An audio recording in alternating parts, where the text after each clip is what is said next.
Hi everyone, welcome back. This is Miri, and today I'm going to be talking about the ecology of human performance model to help you prepare for the NBCOT exam. And it's easy, it's not hard, it's actually intuitive, and all of you guys know it and live it every day. So let's talk about it. Let's first break down the name of the model, Ecology of Human Performance. Ecology, what does it mean? Ecology is an interaction between organism and environment of human performance. In this case, we're talking about the process and the result of what happens when the person, task, and the context come together. In essence, the ecology of human performance is looking at how the context influences our performance. Let me just demonstrate by using a real life example. You want to write and publish a book, and in order to do that, you decide to take an hour or two every day to write a chapter. The environment that you could do this in would be A, your home, B, the library, or C, the coffee shop. Depending on where you are and what sort of stimulation, environmental cue, and visual input you're receiving, your performance will be different, because our performance to a large degree is determined by the environmental supports, our context, and whether or not it is conducive to our performance, to improving our performance. So if you are at home, for example, and there is Stella running around and barking all the time, and your kitchen is just 5 feet away, so you could go for your bottle of wine or ice cream all the time, or you have TV right next to you, what kind of performance would you have? It would probably be impacted by the fact that you have a lot of distractions. Let's think about a library. If you are someone who needs absolute quiet while you work and perform, that might be an environment that is conducive to high productivity and enhanced performance. Whereas if you need music or some sort of distraction while you work, that environment would not be conducive to producing the kind of writing that you want to do. How about a cafe? For me, when I want to write, I go to a cafe because something about the French music playing in the background and posters with inspirational words and all these cool hipsters sitting around me doing their work with my pretty little latte in front of me, that somehow makes me feel like a writer.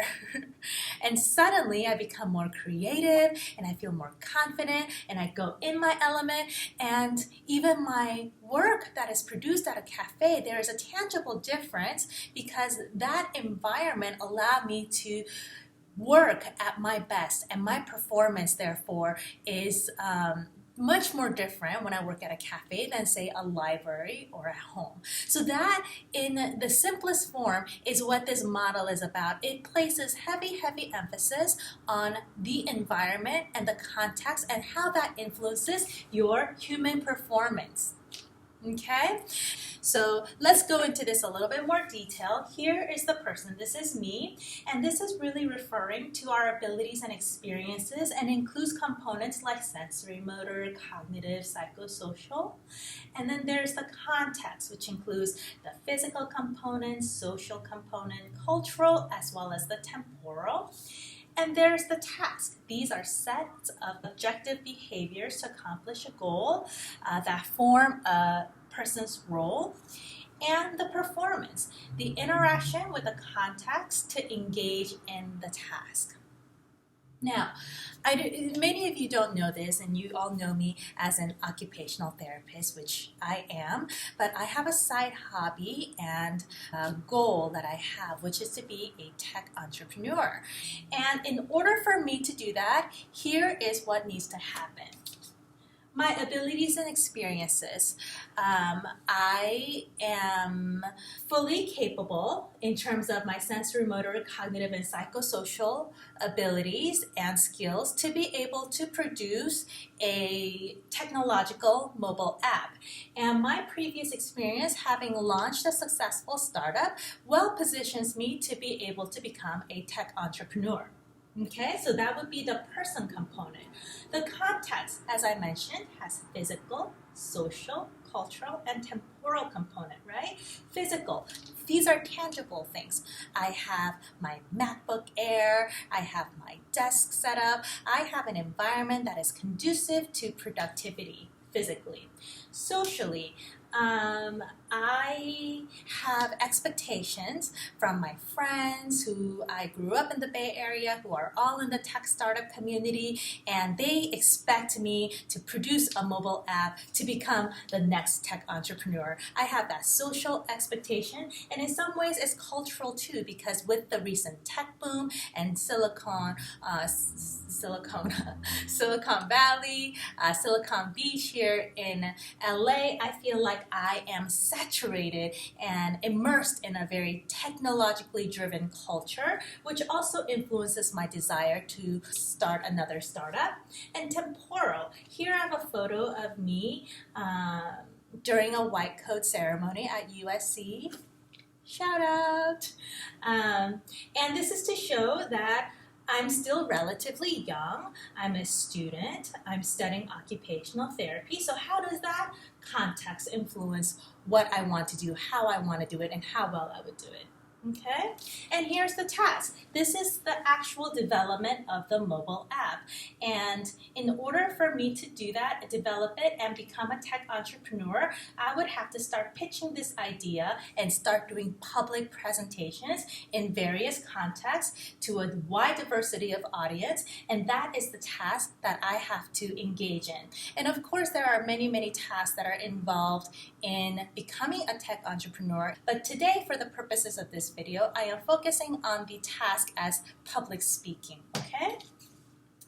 And when all of those three things interact together, what will happen is the performance. This is the interaction of the person with the context and the task to do what I want to do.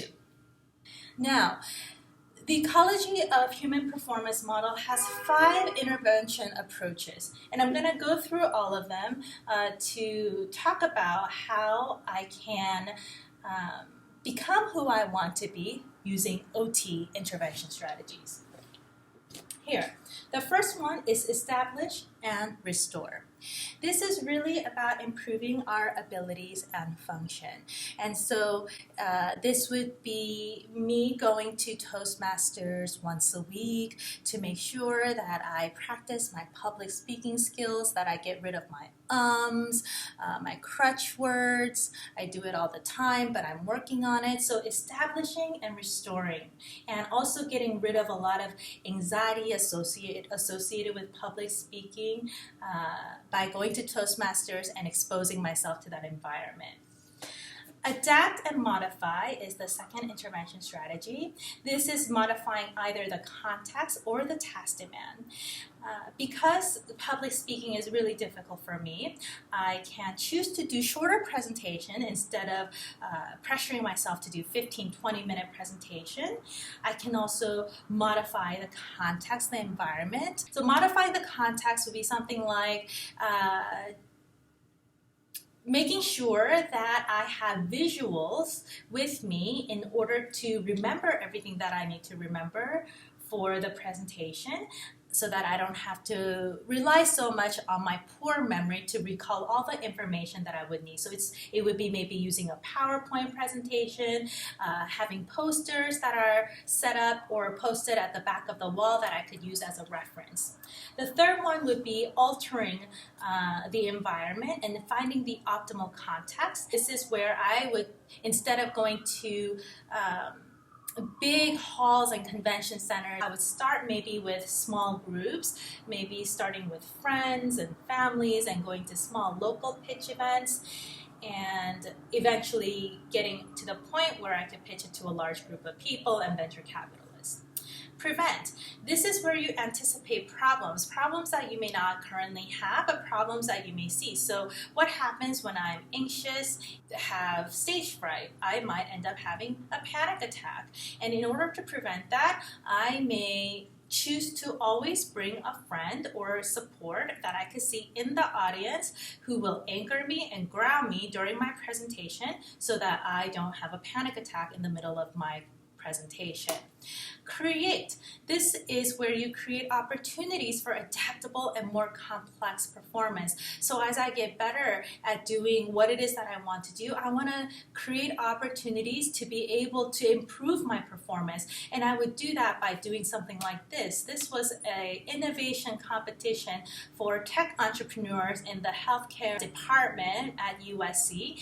And I applied to pitch my idea. So that was a very nerve-wracking experience, but I wanted to create opportunities to expose myself in different environments to make myself more adaptable to enhancing more complex performances. So that is an example of how I was able to create different opportunities. Okay? So that is the ecology of human performance. I went over that really fast. Oh my goodness, 14 minutes. I guess it wasn't fast after all. But I hope that really gives you guys an idea of what this model is about. And now you know a little bit more about me and what I do when I'm not sleeping at 3 o'clock in the morning. But today, just soak yourself with this model and let it sink in. Think of your own personal story and how you might be able to relate to this model and use this model to enhance your performance in your daily life. Okay? All right, guys, have a great rest of the day, and I'll see you next time.